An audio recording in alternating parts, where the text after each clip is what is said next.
For today's video ay pupunta tayo sa Robinsons Tejero para mag-join sa CFAG Tournament or Chess Education for Age Group. Kasama natin si Kuya Janjan at syempre di mawawala ang favorite yung baby, si Kisha.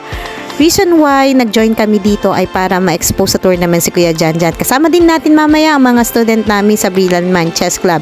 In-encourage ko sila maglaro dito dahil rated game ito. Una, na-register ko sila sa FIDE or International Chess Federation which govern international chess competition. Ibig sabihin, once tumaas ang rating mo, qualify ka lumaban sa mga chess tournament outside the country at pwede ka mag-gain ng title. Yan ang stepping stone kung gusto mong balang araw maging grandmaster ka. Kaya napakaswerte ng mga student ng Brilliant Mind kasi nakakaranas sila ng mga ganitong tournament outside their school.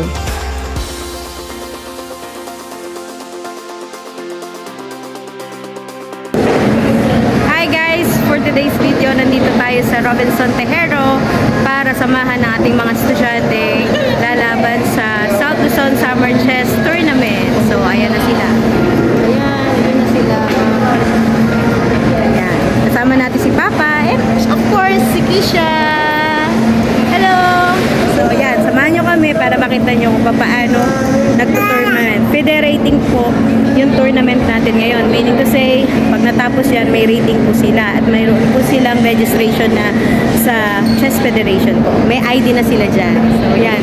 So, sa susunod na mga tournament namin, magkakaroon na sila ng rating.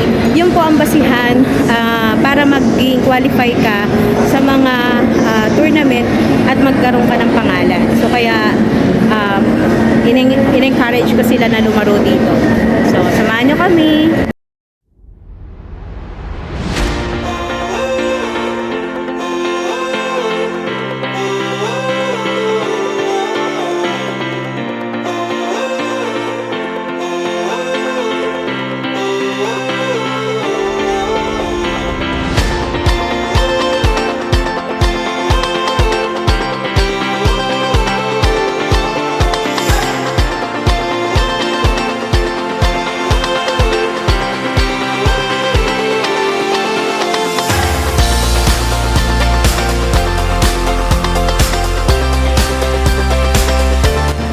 So, ayan na nga, nag-start na yung game. So, this is a 7-round Swiss game, meaning to say, lahat ng players ay 7 games ang laro nila. So, tigsa 7 games sila, and then, blitz lang to. Ibig sabihin, 5 minutes, and then increment of, I believe, increment of 2 seconds yung laro. So, ayan na.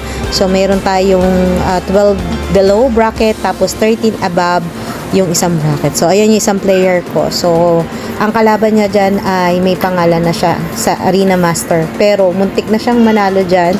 Yun nga lang, nagkaroon sila ng pagtatalo sa oras. Kaya, nag-decide na lang silang mag-draw. Pero, dapat panalo siya dyan. So, ganyan lang kasi dyan pag may chess clock. So, marami pa kayo malalaman about sa mga next vlog namin about tournament and paano mag-strategize pagdating sa tournament.